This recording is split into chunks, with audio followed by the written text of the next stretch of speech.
हल्द्वानी में मुख्यमंत्री पुष्कर सिंह धामी ने कहा कि इस बार भाजपा उत्तराखंड की 5 लोकसभा सीट भारी अंतर से जीतेगी। इस बार जीत हार की चर्चा देश में नहीं हो रही है, इस बार चर्चा 400 पार की चल रही है। मंगलवार को हल्द्वानी पहुंचे मुख्यमंत्री धामी ने मंडी बोर्ड के चेयरमैन डॉक्टर अनिल कपूर डब्बू के आदर्श नगर स्थित आवास पर पत्रकारों से हुई बातचीत की। कहा कि भाजपा इस बार पूर्व में हुए लोकसभा चुनाव के सभी रिकॉर्ड ध्वस्त कर देगी। इस बार भी ऐतिहासिक जीत दिलाकर नरेंद्र मोदी को तीसरी बार प्रधानमंत्री बनाना है। धामी ने आगे कहा कि चुनाव में चर्चा भाजपा की हार जीत की नहीं हो रही है, बल्कि चर्चा यह है कि 400 के पार कितनी सीटें आएंगी। देश के 100 सबसे ताकतवर लोगों में शामिल होने की उपलब्धि पर उन्होंने कहा कि वह प्रधानमंत्री नरेंद्र मोदी को प्रेरणा स्रोत मानते हैं। धामी ने कहा कि प्रधानमंत्री मोदी दिन रात काम करते हैं, पल पल देश सेवा को समर्पित रहते हैं। उसी तर्ज पर हमें भी प्रदेश की प्रगति के लिए काम करना है।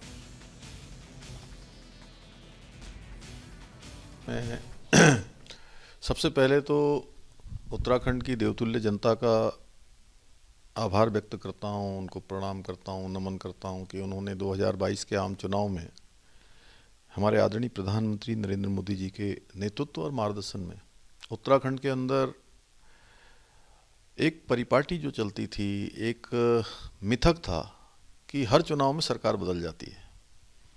इस बार पहली बार किसी राजनीतिक दल को, भारतीय जनता पार्टी को लगातार कंटिन्यूअस प्रोसेस में सरकार में आने का मौका दिया, सेवा करने का अवसर दिया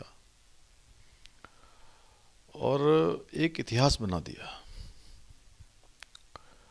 हमने भी जो संकल्प लिए थे, जो वायदे किए थे, उन संकल्पों को, उन वायदों को हम पूरा कर रहे हैं, लगातार आगे बढ़ रहे हैं। अनेक निर्णय हमने लिए हैं, अनेक जो चुनौतीपूर्ण मुद्दे थे उन पर भी हमने चुनौती को स्वीकार किया है। निर्णायक रूप से हम उस पर भी आगे बढ़े हैं।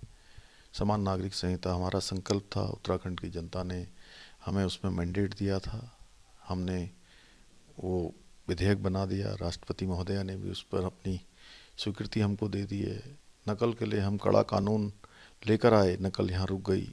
हमारे भविष्य के कर्णधारों को, युवा भाई बहनों को अब भविष्य में योग्यता, मेहनत, क्षमता, उनके साथ कोई छल नहीं होगा, कोई उनके साथ धोखा नहीं होगा, उनका मनोबल बढ़ेगा। और बड़ी संख्या में अब इसके बाद भर्ती प्रक्रियाएं भी प्रारंभ हुई, नियुक्ति पत्र भी दिए गए।